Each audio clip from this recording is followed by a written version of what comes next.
প্রিয় দর্শক বন্ধুরা, আসসালামু আলাইকুম। এই জোড়া রেসার হোমা রেসার কবুতর নতুন কিনলাম। এই কবুতর জোড়া এখানে পালবো। দেখুন, এখানে আরো কিছু জোড়া কবুতর আছে।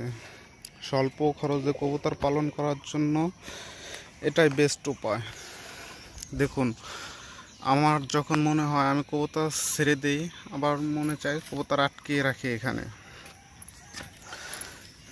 এখানে ওদের চলাফেরার জন্য জায়গা আছে, পর্যাপ্ত পরিমাণ জায়গা আছে। এখানে পানি, এখানে গ্রিট ধান, এখানে খাবার দেই।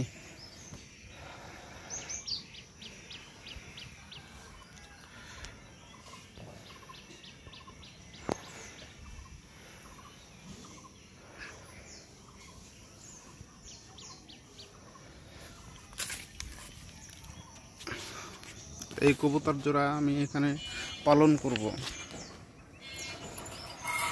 দেখুন কি ছটপটা কবুতর, ধরা যায় না।